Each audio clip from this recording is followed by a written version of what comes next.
नरहरी झिरवळ मंत्रिपदासाठी इच्छुक, यापूर्वी अध्यक्षपद भूषवलं, आता दुसरं पद द्या. नरहरी झिरवळ यांनी व्यक्त केली मंत्रिपदाची इच्छा. एकनाथ शिंदेंच्या दरेगावात जल्लोष. महायुतीचं सरकार आल्यानं गावकऱ्यांनी केला उत्साह साजरा. ग्रामदेवताची आरती करत गावकऱ्यांनी बाईक रॅली देखील काढली. बच्चू कडूंचा ईव्हीएमच्या विरोधातील लॉंग मार्च तुर्तास मागे. बच्चू कडू 26 तारखेला काढणार होते लॉंग मार्च. ईव्हीएम हटाव मोहीम तुर्तास स्थगित. पुणे जिल्ह्यात ठाकरेंच्या शिवसेनेच्या एका आमदाराचा विजय. 2019 साली जिल्ह्यात शिवसेनेचा एकही आमदार नव्हता. खेडमधून बालाजी काळे पहिल्यांदाच आमदार. निकालानंतर आमदारांकडून बॅनरबाजी. नाशिकमध्ये देवयानी फरांदे यांच्याकडून बॅनरबाजी, तर फरांदेंच्या विजयानंतर कार्यकर्त्यांचा जल्लोष.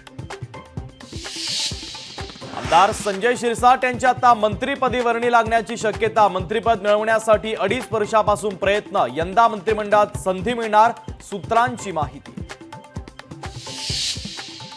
सुजाता सौनिकांनी घेतली अजित पवारांची भेट. देवगिरी निवासस्थानी सौनिक आणि अजित पवारांमध्ये चर्चा. सत्ता स्थापनेच्या पूर्वी भेटीला महत्त्व. लातूरमध्ये संजय बनसोडेंचा 92,000च्या मताधिक्यानं विजय. बनसोडेंना पुन्हा मंत्रिपद मिळणार का, याकडे लातूरकरांचं लक्ष.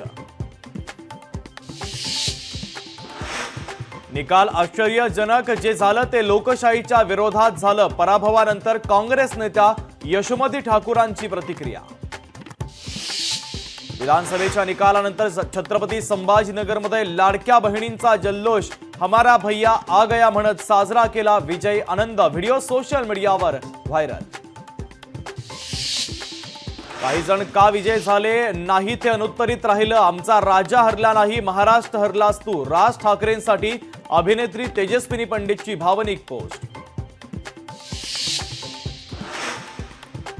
नंदुरबारमधील नवापूर येथे ट्रकची रिक्षाला जोराची धडक. अपघातामध्ये 9 ऊसतोड मजूर गंभीर जखमी. महामार्गाचं काम अपुरं असल्यानं अपघातांची मालिका सुरूच.